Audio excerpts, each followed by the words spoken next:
Hello दोस्तों, जय हिंद। स्वागत है आपका अपना YouTube channel MK Road EE में। दोस्तों, कैसे हो आप सब? उम्मीद करता हूँ आप बहुत अच्छे होंगे और आपकी तैयारी बहुत अच्छी जा रही होगी। दोस्तों, तो आज की इस वीडियो में मैंने पुलिस कांस्टेबल भर्ती के लिए मैंने जीके और जीएस के वेरी इंपॉर्टेंट प्रश्नों को इंक्लूड किया है। तो दोस्तों, आप वीडियो को लास्ट तक देखने की कोशिश करिएगा। दोस्तों, एक एक प्रश्न बहुत इंपॉर्टेंट एवं एक्सपेक्टेड होने वाले हैं, तो आप वीडियो को स्किप किए बिना एक एक प्रश्न लगाने की कोशिश करिएगा। तो चलिए दोस्तों, शुरू करते हैं बिना समय गंवाए हुए। शुरू करते हैं। आज का पहला प्रश्न है दोस्तों, निम्नलिखित में से कौन सा भारतीय राज्य नेपाल के साथ अपनी सीमाओं को साझा नहीं करता है? पश्चिम बंगाल, सिक्किम, उत्तराखंड या असम? तो दोस्तों, कौन सा राज्य है जो नेपाल के साथ अपनी सीमाओं को साझा नहीं करता है? तो याद रखिएगा, इसमें असम एक ऐसा राज्य है जो नेपाल के साथ अपनी सीमा साझा नहीं करता। ऊपर के विकल्प पश्चिम बंगाल, सिक्किम, उत्तराखंड ये सभी नेपाल देश के साथ अपनी सीमाओं को साझा करते हैं, लेकिन असम देश की सीमा राज्य नेपाल के साथ नहीं मिलती है। अगला प्रश्न है दोस्तों, रीवा कुंड एक पर्यटन स्थल है, यह कहाँ स्थल है? विकल्प दिया गया है खजुराहो, मांडू, चंदेरी, ओरछा। तो दोस्तों, जो रीवा का कुंड है ये मांडू में स्थित एक पर्यटन स्थल है। तो याद रखिएगा, मांडू में रीवा का कुंड स्थित है। अगला प्रश्न है दोस्तों, आप चैनल पर नए हैं तो सब्सक्राइब कर लीजिएगा, आपसे अनुरोध है, और बेल आइकन को प्रेस कर लीजिएगा। और दोस्तों, प्रश्न कैसे लगे हों वीडियो को लाइक ज़रूर कर दीजिएगा। दोस्तों, मेरे इस चैनल में बहुत इंपॉर्टेंट और इंटरेस्टिंग जीके के प्रश्नों को शामिल किया है, तो आप वीडियो को लगाने तक कोशिश करिएगा। भारत के राष्ट्रपति द्वारा राज्यसभा के कितने सदस्यों को नामित किया जा सकता है? विकल्प दिया गया है 12 सदस्यों को, 10 सदस्यों को, 14 सदस्यों को या 16 सदस्यों को? तो दोस्तों, भारत के राष्ट्रपति के द्वारा राज्यसभा के 12 सदस्यों को नामित किया जा सकता है। याद रखिएगा, सही उत्तर हो जाएगा 12 सदस्यों को। दोस्तों, बहुत इंपॉर्टेंट प्रश्न होते हैं, ऐसे ही प्रश्न पूछे जाते हैं, तो आप कंफ्यूज मत होइएगा, एक एक प्रश्नों को ध्यान से लगाने की कोशिश करिएगा मेरे साथ। अगला प्रश्न है दोस्तों, भूकंप के दौरान सतह पर पहुंचने वाली तरंगों को कौन सा उपकरण मापता है या रिकॉर्ड करता है? विकल्प दिया गया है सिस्मोग्राफ, क्रोनोमीटर, बैरोग्राफ या मैनोमीटर। तो दोस्तों, भूकंप के दौरान जो सतह पर तरंगे पहुंचती हैं उसको मापता है सिस्मोग्राफ। याद रखिएगा, सिस्मोग्राफ। दोस्तों, कुछ इम्पोर्टेंट फैक्ट है जिसमें से राष्ट्रीय भूकंप विज्ञान केंद्र नई दिल्ली में स्थित है, याद रखिएगा। दोस्तों, इसमें दूसरा विकल्प दिया गया है क्रोनोमीटर। यह भी एक वैज्ञानिक उपकरण है। यह उपकरण जलयानों पर लगा होता है, इससे सही समय का पता लगाया जाता है। तो याद रखिएगा, क्रोनोमीटर का उपयोग जलयानों में समय का पता लगाने के लिए किया जाता है। बैरोग्राफ का दोस्तों यूज वायुमंडलीय दाब मापने के लिए उपयोग किया जाता है। मैनोमीटर का यूज दाब मापने का उपयोग किया जाता है। याद रखिएगा, बैरोग्राफ यह वायुमंडलीय दाब मापता है, मैनोमीटर यह केवल दाब को मापने का उपयोग किया जाता उपकरण है। याद रखिएगा। अगला प्रश्न है दोस्तों, सोडा एसिड फायर से किस तरह आग बुझती है? सोडा एसिड फायर से किस तरह आग बुझती है? दहनशील पदार्थ निकालना, हवा की आपूर्ति में कटौती से, या अग्निशन तापमान बढ़ाना, या इनमें से कोई नहीं? तो दोस्तों, सोडा एसिड फायर में एक तत्व का बाइकार्बोनेट मिलाया जाता है, जिसमें से क्रिया करके कार्बन डाइऑक्साइड गैस निकलती है, जो हवा की आपूर्ति में कटौती कर देती है। यानी कि जिस स्थल पर आग लगी होती है वहाँ पर ऑक्सीजन को जाने से रोकती है, तो संभवतः आग बुझ जाती है। दोस्तों, आग जो है ऑक्सीजन की सहायता से जलती है, वहाँ पर ऑक्सीजन नहीं पहुँचेगी तो आग बुझ जाएगी। अगला प्रश्न है, पीलिया किसमें खराबी के कारण होता है? हृदय, आमाशय, यकृत या मस्तिष्क? तो दोस्तों, पीलिया यकृत में खराबी के कारण होता है। दोस्तों, पीलिया कोई बीमारी नहीं है, यह आंतरिक प्रतिक्रियाओं के द्वारा यह रोग होता है। तो याद रखिएगा, यकृत में खराबी होने के कारण ही पीलिया होता है, जिसमें त्वचा का पीला रंग, आंखों का सफ़ेद रंग होना, ये सभी लक्षण दिखाई देते हैं।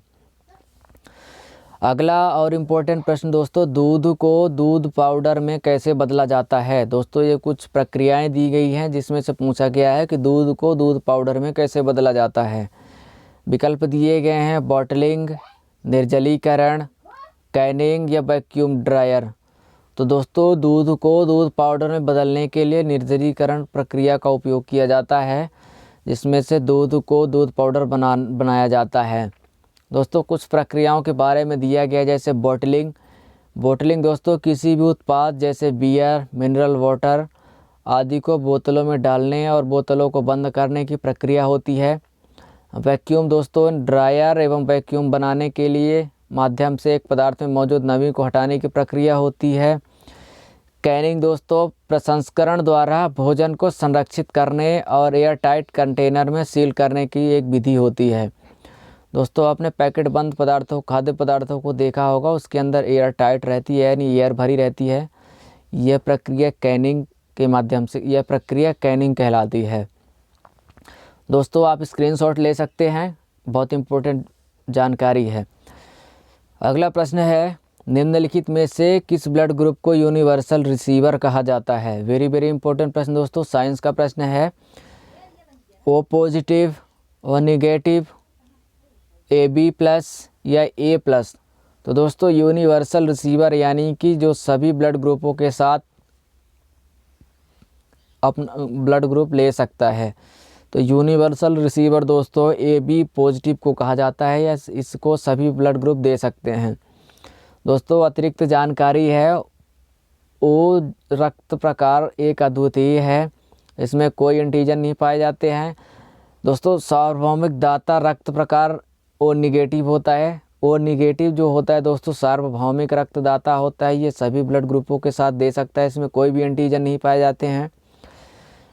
ओ निगेटिव ब्लड को यूनिवर्सल डोनर ब्लड टाइप माना जाता है, क्योंकि यह सभी A, AB, B और O पॉजिटिव ब्लड टाइप के लिए अनुकूल है। दोस्तों ये सभी को अपना ब्लड दे सकता है। दोस्तों आप अपना ब्लड ग्रुप चेक करवा लीजिएगा, कौन सा ब्लड ग्रुप है। आपने कई लोगों ने करवा लिया होगा। यदि आपका O निगेटिव है तो आप हज़ारों लाखों में एक माने जाएंगे दोस्तों। अगला प्रश्न है, सतहों के खुरदुरापन में किसके का साथ घर्षण बल है। दोस्तों सतहों के खुरदुरापन में के साथ घर्षण बल है। खुरदुरापन करने से वही रहता है, घटता है, बढ़ता है या घटता है। दोस्तों 4 विकल्प दिए गए हैं, तो सही उत्तर हो जाएगा वृद्धि और बढ़ाता है। दोस्तों सतहों में खुरदुरापन में वृद्धि के साथ वृद्धि करने से उसका घर्षण बल को भी बढ़ाता है। तो याद रखिएगा, आसान प्रश्न है, ये प्रश्न पूछे जाते हैं। अगला प्रश्न है, अगर हम इंद्रधनुष के रंगों के प्रकाश को मिश्रित करते हैं तो हमें कौन सा प्रकाश प्राप्त होता है। वेरी वेरी इंपॉर्टेंट प्रश्न और इंटरेस्टिंग प्रश्न है दोस्तों, कि अगर हम इंद्रधनुष के जो 7 रंग होते हैं उसको आपस में मिश्रित कर दिया जाए तो कौन सा नया प्रकाश प्राप्त होगा। विकल्प दिया गया है गुलाबी प्रकाश, भूरा प्रकाश, रंगहीन प्रकाश या काला प्रकाश। तो दोस्तों यदि 7 रंगों को इकट्ठा कर दिया जाए तो उसमें कोई प्रकाश नहीं होगा, क्योंकि यह रंगहीन प्रकाश होता है। दोस्तों यदि आप इंद्रधनुष के बनने की प्रक्रिया को समझ जाएंगे तो आपको पता चल जाएगा कि सूर्य के प्रकाश कोई रंगहीन होता है, लेकिन वह पानी के वर्ण विक्षेपण के कारण वह अलग अलग रंगों में बदल जाता है। तो याद रखिएगा रंगहीन प्रकाश निकलेगा। अगला प्रश्न है, छिपकली, मेढक, मुर्गी निम्नलिखित में से किसका उदाहरण है। कुछ दोस्तों विकल्प दिया गया है अंडज, उभयलिंगी, जरायुज या इनमें से कोई नहीं। तो दोस्तों छिपकली, मेढक, मुर्गी ये सभी अंडज प्रकार के उदाहरण हैं। दोस्तों अंडज इम्पोर्टेंट फैक्ट है, जो जंतु अंडे देते हैं या अंडे से उत्पन्न होते हैं उन्हें अंडज जंतु कहा जाता है। अगला पॉइंट है कि भ्रूण का विकास बाह्य साधनों या आंतरिक निषेचन के माध्यम से होता है। अंडों के अंदर दोस्तों जो बच्चा पाया जाता है उसका विकास आंतरिक निषेचन के माध्यम से होता है।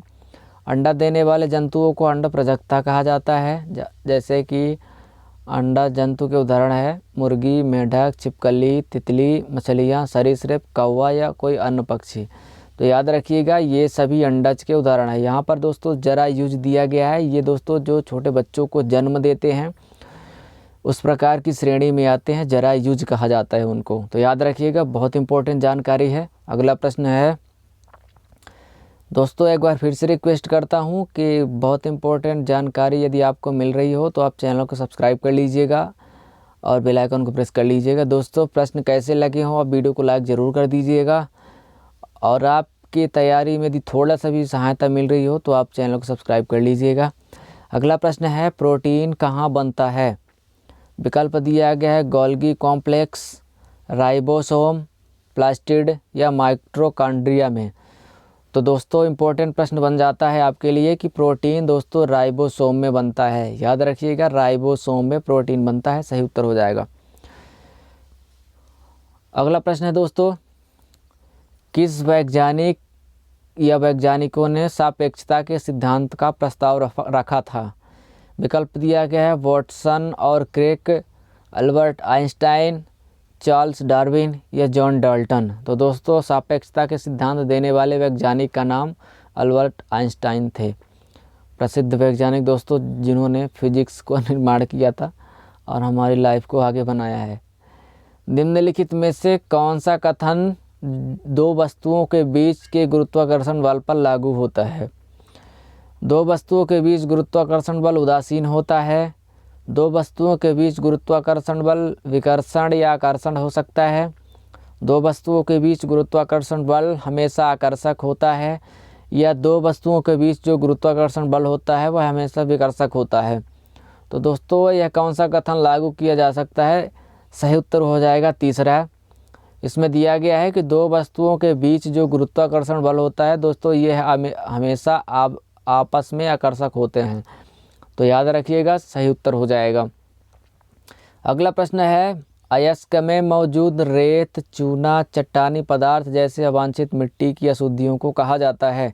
किस प्रकार की अशुद्धि कहा जाता है दोस्तों? आधात्री, पकाना, रिफाइनिंग या धातु कर्म। तो दोस्तों जो अयस्क में मौजूद रेत, चूना, चट्टानी पदार्थ जैसे अवांछित मिट्टी मिश्रित होती है उनको अधात्री कहा जाता है। बिल्कुल सही उत्तर हो जाएगा दोस्तों मेरे चैनल में यदि आप प्लेलिस्ट में जाएंगे तो सभी परीक्षाओं के लिए, जैसे Indian army, SSC, MP police, सभी के लिए दोस्तों प्लेलिस्ट अवेलेबल है जीके और जीएस की। तो दोस्तों आप वीडियो को देखने की कोशिश ज़रूर करिएगा। दोस्तों जीएस कोई भी हो, कहीं भी पूछी जाती हो दोस्तों, जीएस एक ही होती है। जीएस और जीके दोस्तों बहुत इंपॉर्टेंट होते हैं। तो दोस्तों आप चैनल को सब्सक्राइब कर लीजिएगा और वीडियो को देखने की कोशिश ज़रूर करिएगा। तो दोस्तों आगे बढ़ते हैं। अगला प्रश्न है, किस अंग को कोशिका का आत्मघाती थैला कहा जाता है? विकल्प दिया गया है गोल्जिकाय, लाइसोसोम, अंतर्द्रव्य जालिका या राइबोसोम। तो दोस्तों लाइसोसोम को आत्मघाती थैला कहा जाता है, कोशिका का आत्मघाती थैला कहा जाता है, क्योंकि यहाँ पर कोई भी यदि अवांछित कोशिकाएं होती हैं दोस्तों, यहाँ पर सभी प्रकार की कोशिकाएं शुद्ध हो जाती हैं। तो याद रखिएगा, कोशिका का आत्मघाती थैला लाइसोसोम को कहा जाता है। दोस्तों पिछली वीडियो में मैंने जीके के क्वेश्चंस ज़्यादा इंक्लूड कर दिए थे और उसी का अगला पार्ट है ये दोस्तों, ये वीडियो, इसमें जीएस के ज़्यादा प्रश्न है। तो आप दोनों वीडियो को एक एक करके देखिएगा तो अधिक फ़ायदा होगा दोस्तों। अगला प्रश्न है, संगठन के स्तर केवल में देखे जा सकते हैं? दोस्तों संगठन के स्तर केवल में देखे जा सकते हैं। पशु ही या बहुकोशिकीय जीव, केवल पौधा या एक कोशिकीय जीव। तो दोस्तों जो संगठन का स्तर होता है इसमें बहुकोशिकीय जीव आते हैं, याद रखिएगा बहुकोशिकीय जीव। दोस्तों हमारे यहाँ की लाइट भी चली गई, फिर भी कोई बात नहीं, मैं आपके साथ हूँ मेहनत करने में। अगला प्रश्न है, निरपेक्ष दाब मापने के लिए प्रयोग किया जाने वाला उपकरण है? विकल्प दिया गया है मैनोमीटर, हाइड्रोमीटर, गैल्वेनोमीटर या एनीमोमीटर। तो दोस्तों जो निरपेक्ष दाब को मापता है उस उपकरण को कहा जाता है मैनोमीटर। और कुछ उपकरण है वह उनके उपयोग दिए गए हैं दोस्तों साइड स्क्रीन पर, आप स्क्रीनशॉट ले सकते हैं। दोस्तों मैं इन सभी के बारे में बताऊंगा तो वीडियो ज़्यादा लंबी हो जाएगी।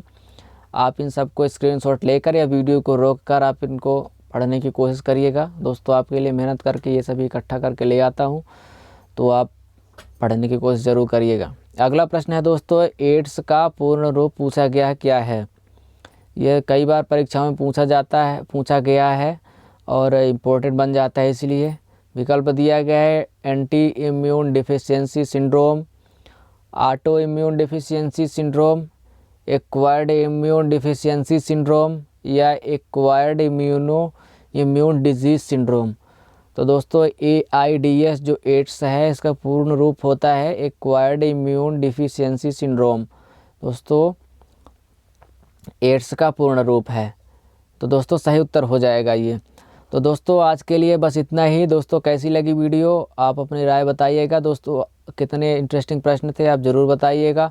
आपके कितने उत्तर सही हुए आप कमेंट करके अपनी राय, दोस्तों कितने उत्तर सही हुए आपके आप कमेंट करके बताइएगा। तो दोस्तों मिलते हैं अगले दिन और शानदार प्रश्नों के साथ। तब तक के लिए चैनल को सब्सक्राइब कर लीजिएगा और वीडियो को लाइक कर दीजिएगा। तो दोस्तों मिलते हैं अगले दिन नए प्रश्नों के साथ। तब तक के लिए लगाते रहिएगा। तब तक के लिए जय हिंद, धन्यवाद।